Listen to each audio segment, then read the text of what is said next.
వ్యాపార వాణిజ్య రంగాల్లో వెల్ సెటిల్డ్ అయిన ఆర్య వైశ్యులు ఇప్పుడు రాజకీయాలపై కన్నేశారు. పొలిటికల్ గా చైతన్యం అయ్యేందుకు వైశ్యులు కసరత్తు మొదలుపెట్టారు. రాజకీయ రంగంలో జనాభా ప్రతిపాదికన హక్కులు సాధించేందుకు తెలంగాణ వ్యాప్తంగా రంగం సిద్ధం చేసుకుంటున్నారు.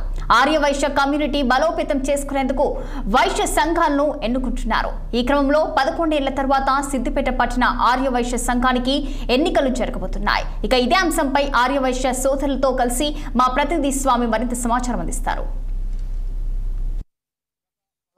గత 13 సంవత్సరాల క్రితం సిద్దిపేటలో ఆర్యవైశ్యకు సంబంధించినటువంటి ఎన్నికల తర్వాత ఈ ఆదివారం రోజు ఎన్నికలు జరుగుతూ ఉన్నాయి.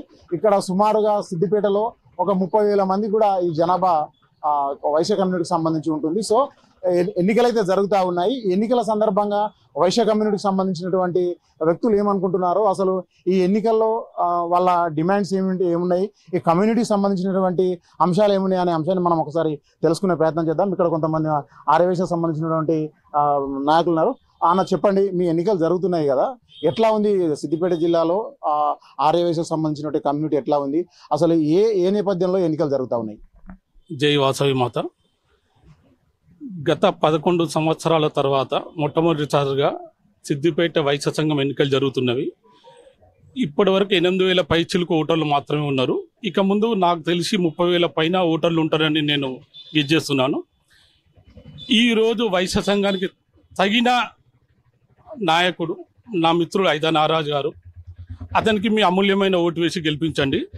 అతను ఏది చెప్పకుండానే పనులు చేస్తుంటాడు. ఇప్పటి వరకు పేదవారికి వైశ్య సంఘంలో కూడా వైశ్య హాస్టల్లో సీట్లు ఇప్పించడం జరిగింది. నిరుపేదలకు కూడా ఉచితంగా వైద్య సదుపాయాలు కూడా చేపించిండు. ఇవన్నీ ఆయన గొప్పగా చెప్పుకోడు. నేను ఇది చేస్తా అది చేస్తా అని ఎక్కడ చెప్పకుండానే అతని యొక్క పని చూపిస్తాడు. మా వ్యాపార వర్గాలకు సంబంధించి కూడా ఏదైనా ప్రాబ్లం ఉందంటే కూడా ఇమ్మీడియట్గా వచ్చేస్తూనే ఉంటాడు. అట్లా కూడా మాకు ఎన్నో రకాలుగా సహకరించిండు. మీరు కూడా అందరూ ఆలోచించి మీరు చెప్పండి. హలో, దాదాపు మన వైశ్య సంఘంలో 11-12 సంవత్సరాల తర్వాత ఇప్పుడు ఎలక్షన్స్ అవుతున్నాయి. కాబట్టి ఇప్పుడు మన దాదాపు 8,315 మంది ఓటర్లు ఉన్నారు. దాదాపు 25 నుంచి 30,000 మంది ఉన్న మన వైశ్య సంఘ జనాభా పెద్ద దాదాపు సిద్దిపేటలో 30% జనాభా ఉన్న మన వైశ్యులందరికీ ఇప్పుడు ఓట్లు జరుగుతున్నాయి. కాబట్టి దీనికి మన వైశ్య అభ్యర్థి అయినటువంటి నారాజు గారు ఇప్పుడు ప్రెసిడెంట్గా పోటీ చేస్తున్నారు. అతను చాలా ఇంతకుముందు ఎన్నో కార్యక్రమాలు చేసిండు.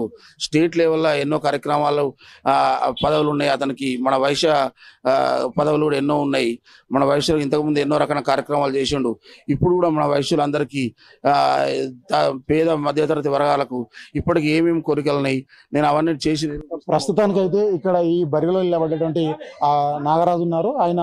ఆయన అభిప్రాయం ఏంది, ఈ ఎన్నికల్లో వైశ్య కమ్యూనిటీకి సంబంధించినటువంటి ఎట్లాంటి హామీలు ఇవ్వబోతున్నాడు, ఏం చేయదలుచుకున్నాడు అనే అంశాన్ని ఒకసారి మనం తెలుసుకునే ప్రయత్నం చేద్దాం.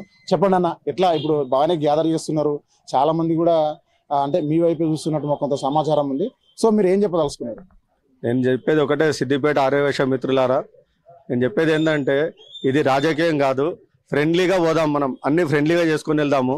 కాకపోతే ఏంటంటే కొంతమంది మీరు చూస్తున్నారు ఇప్పుడు దీంట్లో ఏదేదో ఎట్లెట్లనో హామీలు ఇచ్చుకుంటా ఫ్రెండ్లీగా జరిగే రాజకీయ దీన్ని మొత్తం కొంచెం రాజకీయంగా తీసుకుపోతున్నారు. ఆ రాజకీయ కుతంత్రాలకు మీరు ఎవరు కూడా పలి కాకుండ్రి. నేను చెప్పేది ఒక్కటే, మనం అందరం కలిసి సంఘంని సమిష్టంగా ఉండి సంఘటితం చేసుకుందాం. మనం సంఘటితం చేసుకొని అందరం మనం ఒకటైతే ఏది మనకు కాదనేది ఏది లేదు.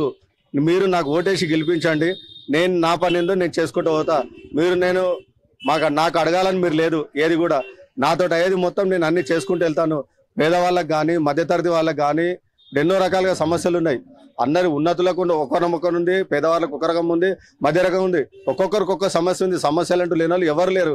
కాకపోతే ఏంటంటే ఇక్కడ మనకు విషయం ఏంటంటే మన వైశ్యాల యూనిటీ లేదు.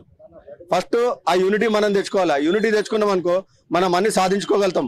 అధికారం కొరకు నేను ఇవాళ రావడం లేదు, నేను కుర్చీ కొరకు కాదు, మీకు సేవ చేయాలనే ఉద్దేశం తప్ప నాకేదో కుర్చీ కావాలి, నేను కుర్చీ మీద కూర్చోవాలి, శాలువాలు వేసుకోవాలి, దండాలు వేసుకోవాలి మాత్రం నాకు అవసరం లేదు. ఇప్పుడు జాబ్ చేసేటోళ్ళైనా వ్యాపారాలైనా జాబ్లకు కూడా రేపు కరెక్ట్ ఒక స్టెబిలిటీ అనేది లేదు. ఎందుకంటే మనం చూస్తున్నాము అమెరికా పాలసీలతోటి అసలు మనకు కంప్యూటర్ వ్యవస్థ కూడా ఎట్లుందో మనం అన్ని చూస్తున్నాం, జాబ్ల పరిస్థితి కూడా.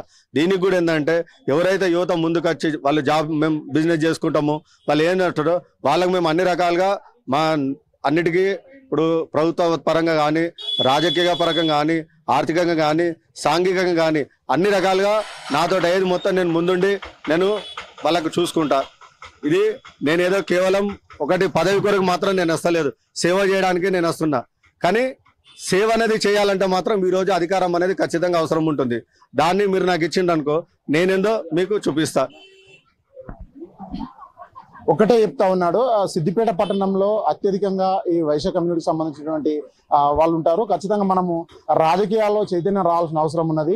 అంటే వ్యాపారస్తులే కాకుండా ఈ సంఖ్య ఎక్కువ ఉంది కాబట్టి మనము రాజకీయంలో రావడానికి కూడా సమిష్టిగా ఎంతమంది అయితే ఈ ఆర్యవేశకు సంబంధించినటువంటి ఈ సమాజం ఉందో వీళ్ళందరినీ నేను సేవ చేస్తా, ఈ ఎన్నికల్లో ఖచ్చితంగా నన్ను గెలిపియండి అనేసి చెప్తా ఉన్నారు. ఇది సిద్దిపేట జిల్లా నుంచి తాజా పరిస్థితి. కనపర్సన్ రమేష్తో స్వామి 6 టీవీ సిద్దిపేట.